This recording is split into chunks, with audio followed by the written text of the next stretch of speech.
Hello students, so today's video is about lesson number 14, Stealing and Atonement, class 10th in iOS. So short में ज़रा story को समझ लेते हैं. A relative and Gandhi ji became fond of smoking. तो गांधी जी और उनके एक रिलेटिव जिनको स्मोक करने की, सिगरेट पीने की आदत पड़ गई. They took pleasure in emitting clouds of smoke from their mouths. तो इस तरीके से फूंककर जो क्लाउड्स निकलते थे, जो धुआं निकलता था, उनको बड़ा मज़ा आता था उसको देखकर. तो इस तरीके से उनको इस स्मोक करना बहुत पसंद आने लग गया. They usually smoked the stumps of cigarettes thrown away by Gandhi ji's uncle. तो वैसे तो उनके पास पैसे होते नहीं थे, कहाँ से खरीदेंगे सिगरेट और ऐसा स्मोक करेंगे. तो जो उनके एक अंकल थे वो जो सिगरेट पीते थे तो वो फेंक देते थे पीने के बाद. तो जो थोड़ा हिस्सा बच जाता था तो Gandhi ji and his relative उसको उठा लेते थे और उसी से उसको स्मोक करते थे. But they emitted less smoke. अब किसी ने सिगरेट इस तरीके से फेंक दिए तो उससे उतना स्मोक तो नहीं बन पाएगा. Then what they started doing, they stole money. अब पैसा चुराया from servants pocket money and brought Indian cigarettes. तो कहाँ से पैसा चुराया? नौकर की पॉकेट से उन्होंने कुछ पैसे चुराए दोनों ने मिलकर और उन पैसों से इंडियन सिगरेट्स खरीदी. They also smoke the stocks of a plant. तो प्लांट्स के जो स्टॉक्स होती थी, जो स्टेम होती थी, उससे भी वो स्मोक किया करते थे. They had no freedom. अब फ्रीडम तो थी नहीं, ऐसे तो पकड़ लेंगे, डर के मारे कहीं छुप छुपा के करते थे. One day they got disgusted and decided to commit suicide. अब एक दिन वो इस तरीके से फील करने लग गए. तो ड्रग की जब आदत पड़ जाती है, जब कोई ड्रग एडिक्ट हो जाता है और अगर उसको वो नशा करने को नहीं मिलता है तो डिस्गस्टिंग फील होता है. तो डिस्गस्टिंग फील करने लगे और इतना ख़राब लगने लग गया. Then they both decided, Gandhi ji and his relative, कि सुसाइड कर लेते हैं. So one day they found dhatura seeds. धतूरा के बीज उनको मिले और उनको पता था इसको कंज्यूम कर लेंगे तो सुसाइड कर लेंगे, मर जाएंगे. They reached केदार जी मंदिर in the evening. मंदिर में वो दोनों पहुंचे. They swallowed 2 or 3 seeds. 2 या 3 बीज उन्होंने धतूरा के खा लिए. Then they dismissed the thought of suicide. अब उनको लगा इतने से कैसे मरेंगे, पता चले मरे भी नहीं और कुछ और प्रॉब्लम हो जाए, राइट. तो उन्होंने सोचा कि चलो नहीं खाते और सुसाइड कमिट नहीं करते हैं. They also bade goodbye to the habit of smoking and stealing money. और उन्होंने ये भी डिसाइड किया कि अब हम आगे से कभी भी स्मोक भी नहीं करेंगे और चोरी भी नहीं करेंगे. लेकिन Gandhi ji committed theft of coins at the age of 13. तो गांधी जी की बात करते हैं, जब वो 13 साल की उम्र थी उन्होंने कुछ कॉइन्स, कुछ सिक्के चुराए थे, right. At the age of 13 he stole a bit of gold. कुछ गोल्ड भी चुराया था. Out of his brother's armlet of solid gold. तो उनके भाई का एक आर्मलेट था यहाँ पर हाथों में पहनने वाला, वहाँ से उन्होंने, वो गोल्ड का बना हुआ था तो उसमें कुछ गोल्ड इस तरीके से फिक्स हुआ होगा जहाँ से उन्होंने थोड़ा सा गोल्ड भी चुरा लिया. Gandhi ji repaid his brother's debt of about 25 rupees. तो जो उनके भाई के ऊपर जो कर्जा चढ़ा था 25 रुपये का, वो कर्जा उन्होंने वो सोना गोल्ड चुरा कर उसको बेचकर वो कर्जा उतार दिया. But it pricked his conscience. तो उनके लेकिन अंदर से आवाज़ आई. What is conscience? Conscience is when you feel something from inside कि यार कुछ गलत कर रहे हैं हम, ये सही नहीं कर रहे हैं. तो उनको भी ऐसे अंदर से आवाज़ आई. He resolved never to steal again. अब खुद सोचा उन्होंने, आगे से कभी भी मैं चोरी नहीं करूँगा. He made up his mind. उन्होंने अपना माइंड बना लिया कि अब चोरी नहीं करनी है. और उन्होंने अब सोचा कि अब मैं कन्फेस कैसे करूं, मैंने गलती तो की है, चोरी की है, अब कैसे इसको माना जाए. तो उन्होंने एक लेटर लिखा और उस लेटर में उन्होंने सोचा कि मैं एक लेटर में लिखूंगा और अपने फादर को वो लेटर दे दूंगा, कन्फेस करके, लिख करके कि मैंने ये चोरी की है. He could cleanse himself only through confession. उनको लगता था कि जो पाप मैंने किया है, जो गलती मैंने की है, उसकी मुझे सज़ा मिलनी चाहिए और अगर मैं कन्फेस नहीं करता तब तक मुझे अपने आप को सेल्फ सेटिस्फैक्शन नहीं मिलेगा. सो गांधी जी रोट द कन्फेशन. उन्होंने कन्फेशन लिखा and asked for his father's forgiveness. और उसमें उन्होंने अपने पापा से माफ़ी मांगी. उन्होंने बोला कि मैंने ये सब गलतियाँ की हैं और आप मुझे माफ़ कर दीजिए। He requested his father to punish him, उन्होंने अपने पापा को ये भी बोला कि आप मुझे पनिश करो, then to punish himself, rather than to punish himself. He also pledge, कसम भी खाई कि never to steal in future, दोबारा चोरी कभी नहीं करेंगे। Gandhi ji sat on his father sick bed, sick bed का मतलब कि गांधी जी बीमार थे, उनके फादर बीमार थे और वो अपने बेड पे रेस्ट कर रहे थे, तो वहाँ साइड में ही गांधी जी बैठे और उन्होंने सारा अपना कन्फेशन लिया, अपना कन्फेस किया और ये भी प्लेज ली कि मैं आगे से चोरी नहीं करूँगा। Gandhi ji is father tore up the piece of paper, तो जिस पेपर पे उन्होंने अपना कन्फेशन लिखा था तो गांधी जी के पापा ने उसको फाड़ कर फेंक दिया। He was full of agony and tears rolled down his cheeks. Agony is दुख, उनको बहुत दुख हुआ, उनकी आंखों से आंसू बहने लग गए। Gandhi ji also started crying, वो भी रोने लग गए। गांधी जी ने उस समय सीखा द लेसन ऑफ अहिंसा। His father did not show any sign of anger. उनके पिता ने बिल्कुल भी गुस्सा नहीं किया। So Gandhiji's confession increased his father's affection for him.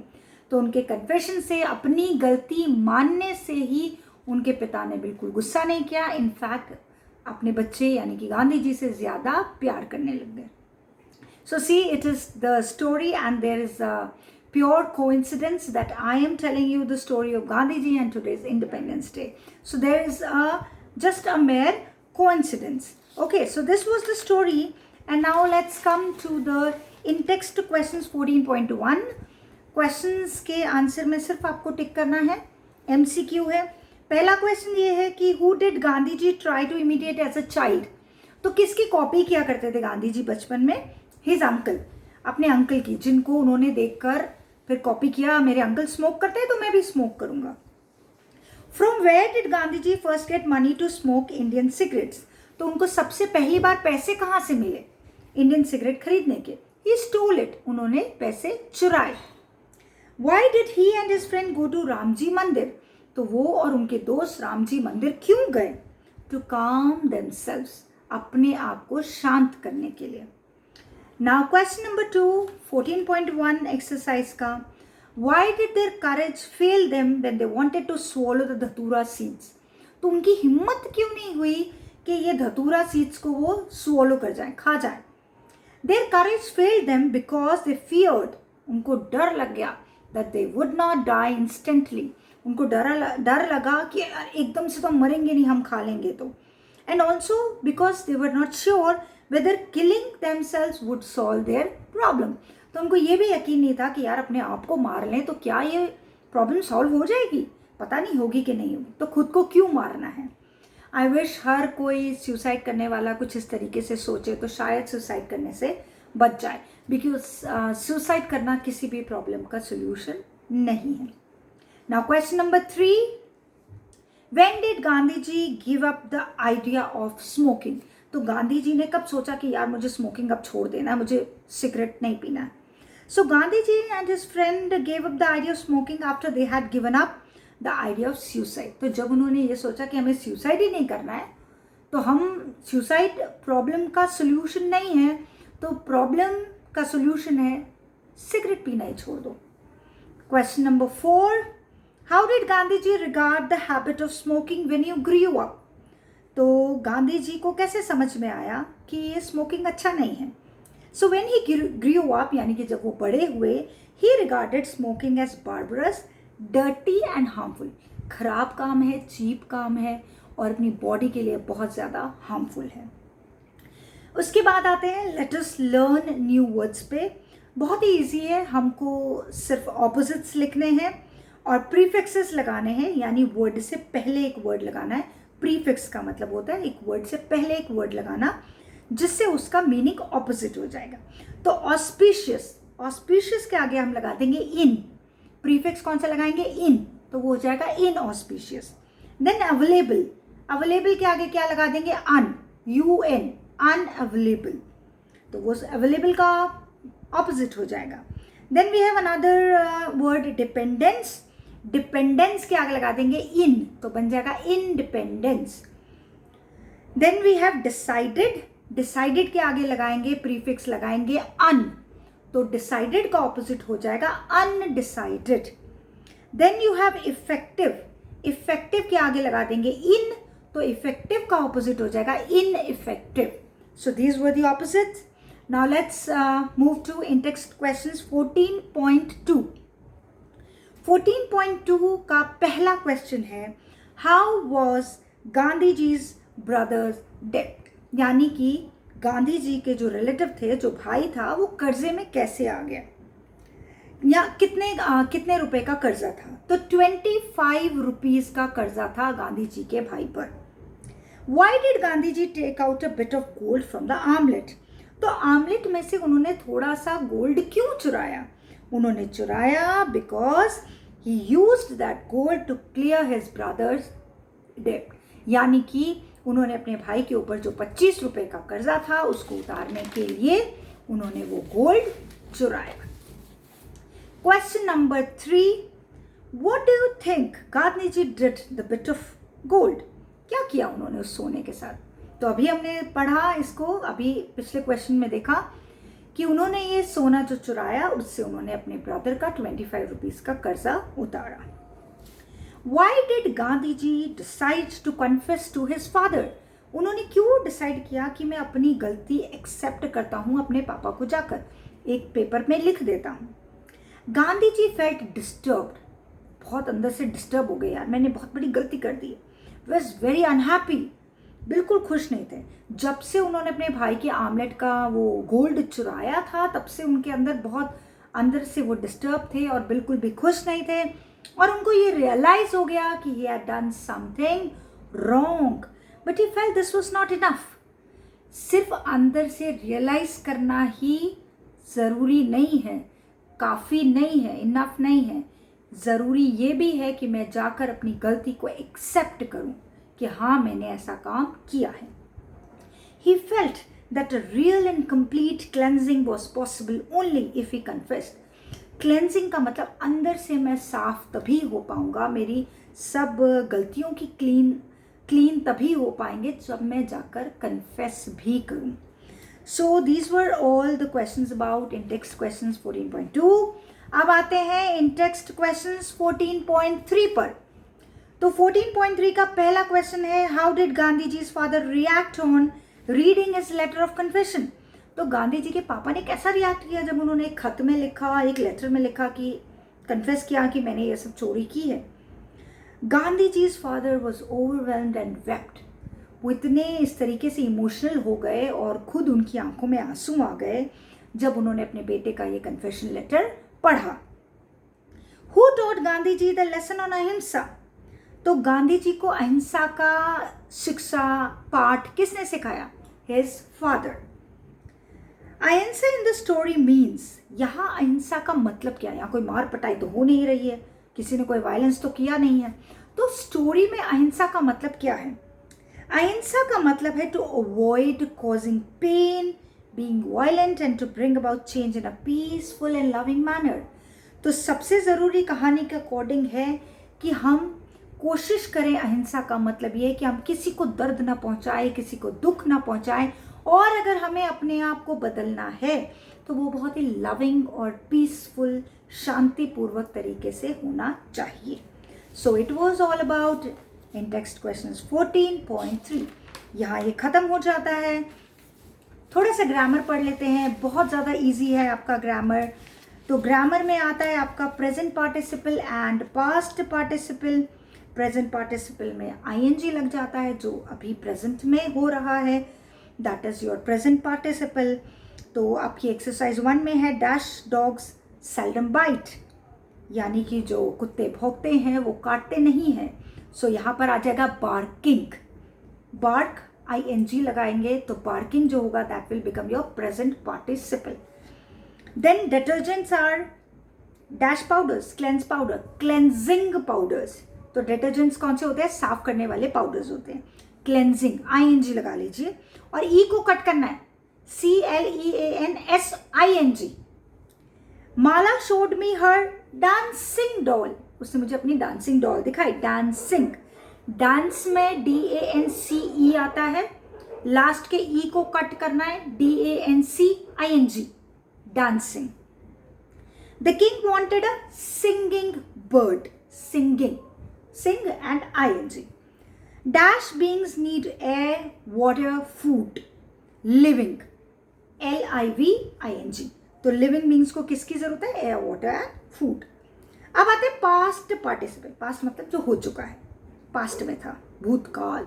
Okay, so past participle which is done, which is completed. तो यहाँ पर पार्टिसिपल का मतलब है कि हमें वहाँ पर ED लगाना है। कोई भी वर्ब है और उसके आगे, कोई भी नाउन है उसके आगे हमें क्या लगाना है? ED। So please open the locked cupboard, LOCKED. We should try to use recycled products, recycle ED. It was a planned holiday. Plan में PLAN तक होता है, लेकिन जब हम इसको ED लगाएंगे तो एक N और आएगा, तो 2 N हो जाएंगे, PLANNED। Kamla confronted the frightened child, तो frightened ED. Please submit the completed assignment. Completed, complete ED. Complete में only D, क्योंकि ऑलरेडी लास्ट में एक E होता है, तो complete and D, completed बन जाएगा। लास्ट टॉपिक पे हम आ जाते हैं यहाँ पर। This is your writing skills. अभी हमने ग्रामर किया, now this is your writing skills. Writing skills में आता है आपका मैसेज राइटिंग। तो आपको मैसेज कैसे लिखना है, एक को आपने एक मैसेज कन्वे करना है, अपनी बात अगर पहुंचानी है। This is not the era of अभी तो हम WhatsApp, Instagram and all those we are using, हमारा मैसेज फट फट ऐसे पहुंच जाता है।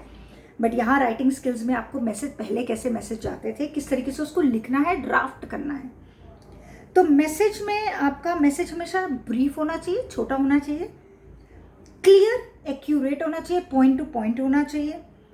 इन डायरेक्ट स्पीच इंक्लूड नहीं होनी चाहिए, किसी और के लिए आप मैसेज छोड़ रहे हैं। एड्रेस नहीं होना चाहिए, कोई कॉन्टैक्ट नंबर हो सकता है, सिर्फ टाइम और डेट देने की ज़रूरत है, और नेम ऑफ द राइटर होता है। सपोज यहाँ पर उन्होंने एक एक्सरसाइज दी है कि imagine that you need money to buy a book for school. आपको कुछ पैसों की ज़रूरत है और आपने बुक्स खरीदनी है स्कूल से। You take 50 rupees from your father's shirt pocket. आपने अपने पापा की पॉकेट से 50 रुपये निकाल लिए। You know that your father will be confused and angry when he finds the money missing. तो जब पापा को पता चलेगा यार मेरे पॉकेट में 50 रुपये पड़े थे, कहाँ चले गए, तो आपको पता है कि पापा कन्फ्यूज हो जाएंगे, शायद गुस्सा भी करेंगे। तो आप एक छोटा सा एक लेटर छोड़ देते, एक मैसेज पापा के लिए छोड़ देते कि ये पैसे मैंने लिए हैं, तो आपको पता चल जाए। तो वो उसको हम कैसे लिखेंगे, सिर्फ 5 से 6 सेंटेंसेस में। सबसे पहले dear dad, dear father, dear dad, dear papa, जो भी आप बुलाते हैं। I was ready for school. मैं स्कूल जाने के लिए तैयार था। I needed to purchase a book urgently. मुझे बहुत ज़रूरी एक किताब खरीदनी थी। You were in the toilet. आप टॉयलेट में थे। My mother was in the kitchen. Mummy kitchen में थी। I took 50 rupees from your shirt pocket. मैंने आपकी शर्ट की पॉकेट से 50 रुपये ले लिए हैं। इन हॉट हेस्ट, यानी जल्दीबाजी में। In hot haste I could not tell anybody about it. जल्दी जल्दी करने के चक्कर में मैंने वो किसी को नहीं बताया।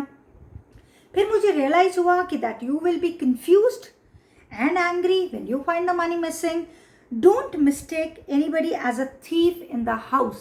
आप गलती से किसी को घर में चोर ना समझ लें, तो किसी से क्रॉस क्वेश्चनिंग ना करने लगे। तो मैं आपको ये लिख कर दे रहा हूँ कि वो पैसे मैंने उठाए हैं, तो please accept this note as my explanation.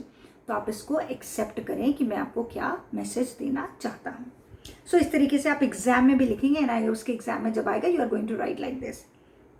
The last पे आ जाते हैं टर्मिनल क्वेश्चंस। फटाफट से जल्दी से इसको हम एक्सप्लेन मैं करती हूँ, आप जल्दी से समझ जाएंगे। और ऑलरेडी कहानी आपको समझ आ गई है, बहुत सारे क्वेश्चंस आपने ऑलरेडी सुन लिए हैं आंसर्स उसके, तो आपको जल्दी समझ में आएगा।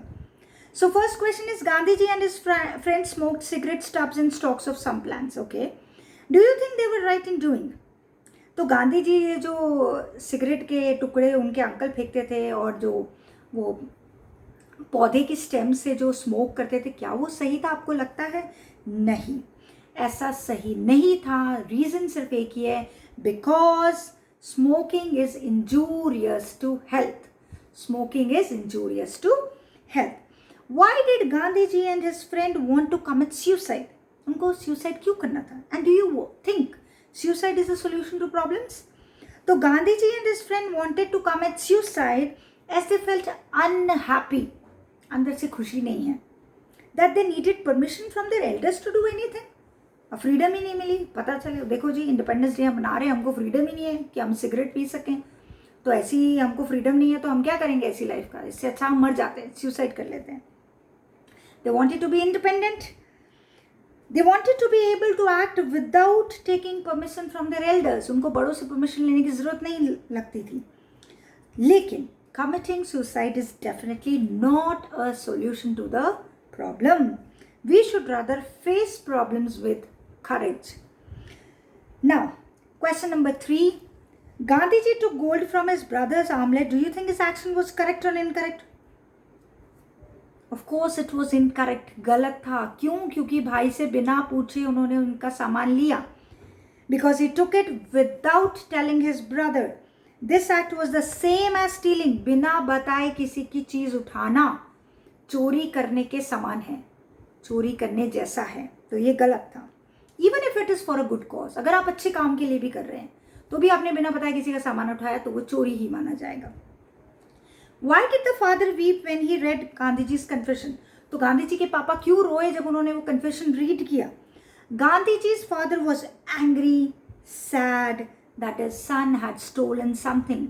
उनको बहुत दुख हुआ, अंदर से गुस्सा भी आया कि उनके बच्चे ने चोरी की, बट प्लीज्ड, पर फिर भी वो खुश रहे कि एटलीस्ट मेरे बच्चे ने ऑनेस्टी दिखाई और करेज दिखाया, हिम्मत दिखाई, ईमानदारी दिखाई और ये कन्फेस किया कि हाँ मैंने ये गलती की है, मैंने चोरी की है। Last question is, you see your friend is stealing, how will you deal with the situation? आप अपने दोस्त को देख रहे हैं चोरी करते तो आप क्या कहेंगे? What will you say or do in answer in 20-30 words? तो if I see my friend stealing, अगर मैं देख रहा हूँ मेरा दोस्त चोरी कर रहा है, so I will ask him in strong words not to do so. तो मैं बिल्कुल स्ट्रिक्टली उसको बोलूँगा कि ये चोरी नहीं करनी है, और मैं उसको इंक्वायर करूँगा कि भाई तुझे चोरी करने की ज़रूरत क्यों पड़ गई है, और अगर वो बुक्स खरीदने के लिए या कपड़े खरीदने के लिए अगर वो चोरी कर रहा है तो मैं कोशिश करूँगा कि मैं उसको कुछ पैसे उधार पे दे दूँ ताकि वो अपने ज़रूरत की चीज़ें खरीद सके, और उसको ये समझाऊँ कि स्टीलिंग इज़ अ क्राइम, चोरी करना क्राइम है, जुर्म है। So this was about the lesson. I had explained you the lesson, exercising, grammar, writing skills, everything. Thank you.